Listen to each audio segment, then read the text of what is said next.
Alors on va montrer que tout de suite convergente est bornée. Donc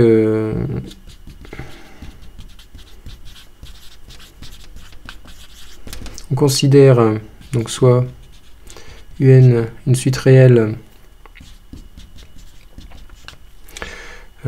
convergent vers un réel L, et montrons que la suite UN est bornée. Alors déjà on peut comprendre sur un dessin ce qui se passe, c'est-à-dire que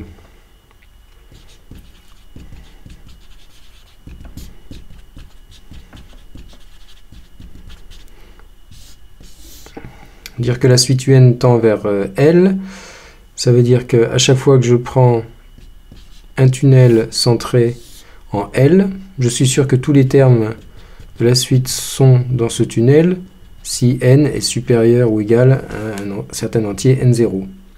Donc je vois déjà que tous les termes de la suite qui sont supérieurs, pour n supérieur ou égal à n0 vont être effectivement vont constituer une suite bornée. Il n'y a plus qu'à regarder ce qui se passe pour les termes précédents. En fait, pour les termes précédents, de toute façon, je vais avoir un nombre fini de termes.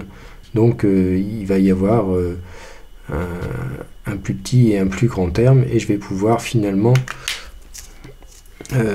faire rentrer tout le monde dans un tunnel suffisamment grand.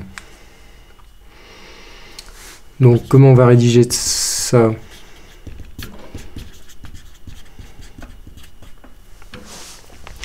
Bien, je vais d'abord faire ce que j'ai dit en premier, c'est-à-dire que je vais écrire la définition de la limite en prenant un epsilon que je vais fixer, c'est-à-dire que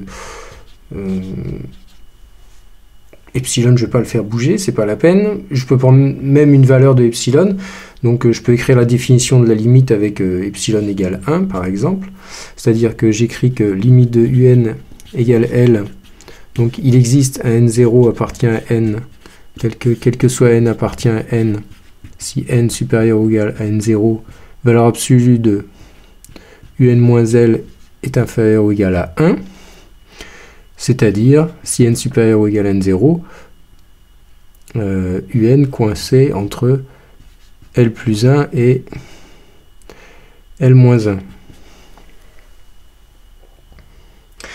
Et puis maintenant que mon n0 il existe, je peux considérer les premiers termes de la suite pour n variant entre 0 et n0. Donc d'autre part,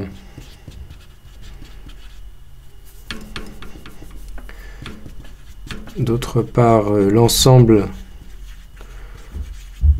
des un pour n qui décrit 0 jusqu'à n0, cet ensemble il est fini.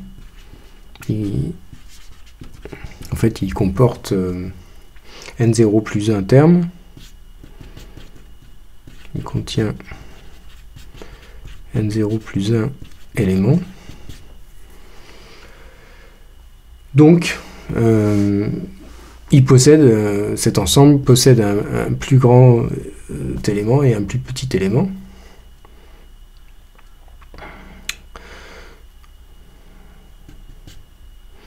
Donc cet ensemble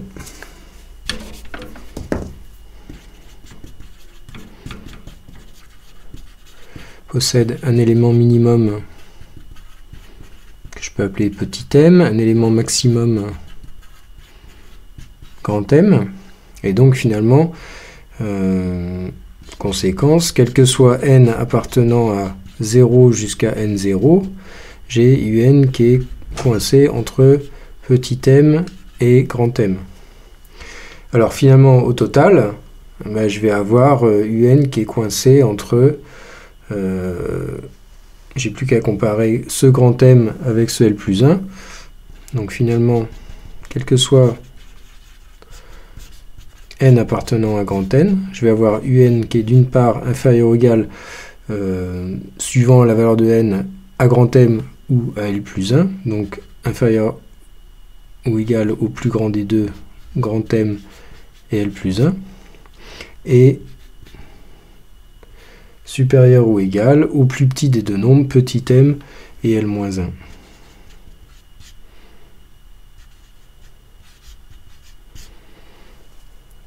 Donc j'ai trouvé deux constantes qui sont telles que pour tout n, un est coincé entre ces deux constantes.